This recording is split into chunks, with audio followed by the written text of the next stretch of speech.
ஜாங்கிரதை. முடிவு பண்ண.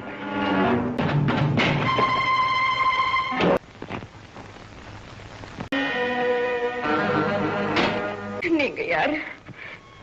கீழே கீழே வந்து கடவுள் புண்ணியத்துல விஷஜரம் இல்ல. பண்ணையார் நகைகளையும் கூடவே தூக்கிட்டு போயிட்டார். அங்க தொண்டு செஞ்சுக்கிட்டு இருந்தேன். தொண்டா? திருடா நீ எப்பப்பா மகாத்மாவா மாறின? இந்த முத்துவுக்கு கொடுக்கவும் தெரியும், எடுக்கவும் தெரியும்.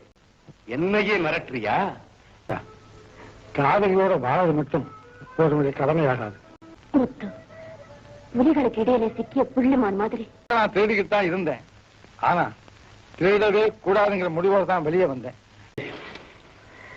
நான் யாரையும் அடிக்கிறதில்லைன்னு சத்தியம் பண்ணிருக்கேன். யாரு போக வேண்டாம்னு சொன்னான்? காலையிலேருந்து உழைச்சி சம்பாதிச்சது இதை கொண்டு போனா தான் வீட்டுல சாப்பாடு. 3 ரூபாய். இப்ப நீ தட்டி விட்டியே, அது நான் உழைச்சி சம்பாதிச்சதா. உழைச்சவனுக்கு தகுந்த மதிப்பு தெரியும்.